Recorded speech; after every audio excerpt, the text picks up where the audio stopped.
This is James Lutton, delighted to be joined with Dean Dodge. Dean, how are you, mate? Yeah, I'm very well, man. I'm very well. How are you? Very good, thank you, mate. Thanks for joining us today. I just mentioned there off record. We spoke a few years ago. Your record's changed a little bit since then. But let's just go back to the beginning before we start talking about your pro career so far. How did you get into boxing? Do you remember your first day in a boxing gym?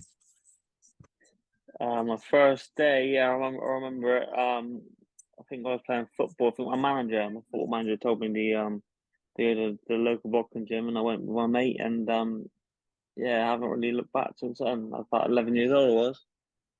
What was it about the boxing gym that stood out for you? You mentioned there, so you was playing football. A lot of Mhm. kids go, play football. It's every young boy's dream is to be a professional footballer. What was it about the gym that made you change your mind about that? I don't know. I think it was just the competitiveness. Um, I just had the addiction for I don't know, just something I really enjoyed getting punched in the face. Enjoyed throwing shots back, and yeah, quite funny. Just sort of just kept at it, sort of thing. Do you enjoy the fact that it's an individual sport rather than a team sport? You only rely on yourself, essentially. Yeah, yeah, definitely. I do like that. That is one of the reasons why I enjoy it so much, because you get all the glory for yourself. You know what I mean? Like when you win, and all the glory for you. But then obviously when you lose, it's hard. You know what I mean? It's emotional. You know what I mean? I remember when I was an amateur and you lose a fight, and that it's not a good feeling. Talk to me about that feeling because in your pro career now, you're off the back of two losses. I was at your last fight against Reece Bellotti, and it was an absolute cracker. It was a great fight for the fans. Talk to me about that losing feeling. Everyone talks about the winning feeling, but what was it like that losing feeling? It's dark, man. It is because when you win, everyone wants to be a mate. Everyone wants to know you. Everyone's putting your arms around you. So when you win, it's a beautiful feeling. You know what I mean? But when you lose, not many people are there. You know what I mean? It's like one or two people are there for you, and after a day or two, or maybe a few days after the fight, everyone forgot about it. But you're still feeling like the burdens on you. You know what I mean? Feel like everyone's watching you, even though they're probably not. But that's how it feels. Not a good feeling. It's not nice. Have you personally struggled mentally after your losses? Do you find is it worth continuing boxing and continuing to fight how you feel after a loss? Um, yeah, because I just think you just get over them things. You know what I mean? Um, if anything bad happens in life, you sort of just pick your things up and carry on going. You know what I mean? Everything everything comes with highs and lows. You know what I mean? Um, and the lows of boxing are the lows of boxing, and the highs of boxing are the highs of boxing. So when you do get lows, it's just lows in life. You got to just shrug it off and just carry on throwing punches. You know what I mean? Absolutely. Do you feel that you're now underestimated as a fighter because you are coming off like a two losses? Do you feel that you can almost rejuvenate your career because people are almost going to overlook you? Yeah, 100%. You know what I mean? I know a lot of people are looking at me as just a come forward aggressive fighter. You know what I mean? I took the boxer Danny Carr fight, and then I had the Reece Bellotti fight. Two different opponents, but you know what I mean. I just sort of you see in the fights that I come forward and I'm just really aggressive, and that's what everyone thinks they're gonna get when they come and fight me. But I mean, this fight come around, it's going to be a different story. I'm going to box a little bit differently, and I'm going to try and show people that I am not just a come forward aggressive fighter. Let's see. You mentioned the next fight. It's Akeem Fiaz. Obviously, he's another prospect with Matchroom Boxing. Um, just talk to me a little bit about obviously coming off the back of losses, and you say that it's going to be a little bit of a different game plan. How have you managed to reset and in the gym, have you changed everything completely in terms of your training camps, or made just a few adjustments? Just a few adjustments, really. Just a few adjustments to myself. Um, just focusing more on my boxing and more on my feet and more on my defensive as well. Um, so yeah, just really just trying to improve it because I'm still learning. I'm still learning every day on the job. You know what I mean? I'm learning with the fights I've had, and with the two losses, I'm learning off them. You know what I mean?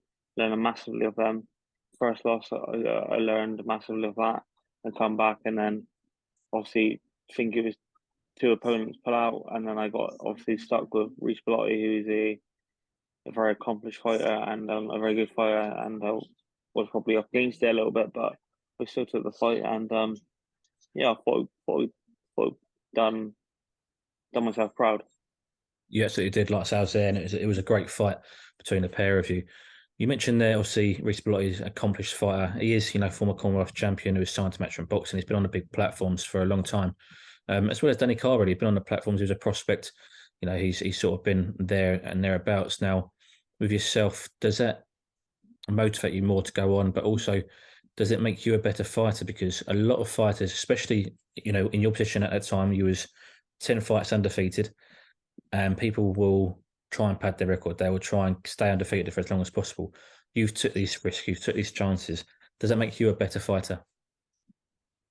I believe so, and I mean, I believe them losses have happened for a reason, um, and I feel like I've come away with the experience. You know what I mean, obviously the heartache of taking a loss. I mean, it's not something you want to experience, but I believe that them losses have definitely made me into a better fighter and into the fighter that I am today.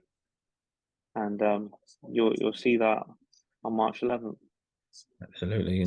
You mentioned you learnt from those. Obviously, they're not losses; they're lessons. Tell me something that you take away from a loss, and what do you learn? You mentioned you make small adjustments in the gym, but is there anything for your mindset, your mentality that you learn about yourself? Yeah, I think it takes away a lot of pressure. You know what I mean? Because before I had a lot of pressure from people around me, from my hometown. I had people, well, just well, maybe they didn't. Maybe that's just how I felt. I felt the pressure. Um, felt like I had to perform because boxing down here is not really it's not big. You know what I mean? It's not big for me to I got to travel hours. You know what I mean? Like a couple hours to just go and train. That's one direction, and a couple hours back. So um that's hard in that aspect. But I'm always learning. You know what I mean? So them defeats, I learned off them massively. Um, something that obviously some fighters at at this stage of their career have not taken them fights and not had them fights, and maybe they've had the opportunities because they're learning from good sparring sessions. Something I haven't had, but yeah, I wouldn't change my career for what I've done at the moment. I think it's going well, and I think it's going in terms of how it should be. Absolutely. I mean, talk to me a little bit about the struggles. Obviously, you've boxed predominantly on small hall shows. You mentioned Reece Bellotti, for example, who has boxed on Sky Sports, etc. You've come up the hard way. You've, like I say, small hall shows. You mentioned there about the travel, just hours to travel just to go to train. Imagine you're on a ticket deal. You've got to sell your tickets to earn your money, etc. Just how hard is this sport at the lower levels in terms of small hall? Oh, it's very hard. You know what I mean? You got to be a very you got to be mentally very tough. You know what I mean? Because a lot of people would have probably would have quit, would have backed out. You know what I mean? And I'm nine. I think I'm to 11, 12 fights deep. Um, and for me to continue doing this is pretty crazy in itself. You know what I mean? Like I'm broke. You know what I mean? Chasing this, but I just can't walk away from it. I've got to keep chasing it and just got to keep going. I've invested too much of my own life to walk away from it now and saying, oh well, at least I give it a go. You know what I mean? I'm gonna keep going and going and going until I physically can't no more. I mean, you mentioned obviously you broke this and that. You've dealt with the struggles. I don't know if anyone else watching this will know your story too well, but you've been homeless as well. You've literally, you know, been penniless. Now, talk to me about mentioned that you won't walk away until you've done it. You've done what you set out to achieve. But talk to me a bit about why that is, and also on the flip side, to play devil's advocate, Could you go on a bit too far? Could you keep pursuing this and have high expectations to what you may achieve? Yeah, maybe it's a hard one to say. You know what I mean? Maybe I am. Maybe I have. Maybe I'm expecting for myself to do more than I am doing. I don't know. It's hard to say. Um, but we'll soon find out, sort of thing. What I will say is that is the fighter mindset and the championship mindset. You know, you're not going to think that you're not going to make it, because why else would you get in the ring and go to train and put yourself through what you put yourself through on a daily basis? Um, 100%, 100%. for yourself, is there ever a possibility of going on the road? This is, you know, you'll be in the away corner for this fight. Akeem Fairs is the home fighter. Is that Hmm. something that you would look at? Because I don't know what your deals with this fight, but I'm assuming it's probably not going to be like the small hall shows, not like a ticket deal for yourself. It may be a little bit different. You may just get an X amount sum paid up for this fight. Could that be an easier route for yourself to make money? Yeah, 100%. You know what I mean? If an opportunity comes and presents itself for me to be an away fighter, so I don't have to sell the tickets, don't have the pressure of doing all that, then yeah, 100%. I would like the opportunity to fight someone with a name like Diaz. He's got a name. Got good promotion underneath him, and the back end. So I mean, I would like them fights 100%, and I know that I will be competing at that level at 50-50 fights 100%. You've mentioned a key word there, and that was pressure. The pressure of Hmm. selling tickets, the pressure of making money. Just how great is that pressure in terms of, can that bring negativity to you because you're worrying about that when you're trying to do your training camp, but also when you do manage to sell your tickets or make enough to make yourself some money at the end of the fight, does it also give you a sense of pride? Yeah, it does. It does give you a sense of pride, knowing that I've done this. You know what I mean? I've gone out my way to to to sell these tickets. You know what I mean? I don't just put up a post and people come rushing out to me like I'm hassling people. I'm like a bit weird about it. And I mean, like I'm constantly like messaging everyone individually, making them feel appreciated. And yeah, so like having the no pressure is definitely gonna help me in that aspect. I don't know how he sells his tickets, or if he's got someone for him selling the tickets. But for me myself, I always had to sell the tickets myself. I always had to travel like an hour and a bit. I was living in Supermare, which is about an hour's commute one way for me. And I used to come back and sell my tickets in Yeovil, which is about an hour's drive away. So I used to drive an hour back from training to then sell my tickets to then drive an hour back up to Western. So that was long. That was like a 2 hour commute just to sell my tickets. That was hard, and it was just frustrating because sometimes people wouldn't even be there to meet you when they say they would. So you got all that pressure and all that annoyance, if you would call it that. Yeah, it's more of annoyance. Having that, but not having that now for this fight is definitely gonna help me load. Do you know what I mean? Definitely. One thing I can't say is you're not dedicated and you're not committed to the cause, because you definitely are.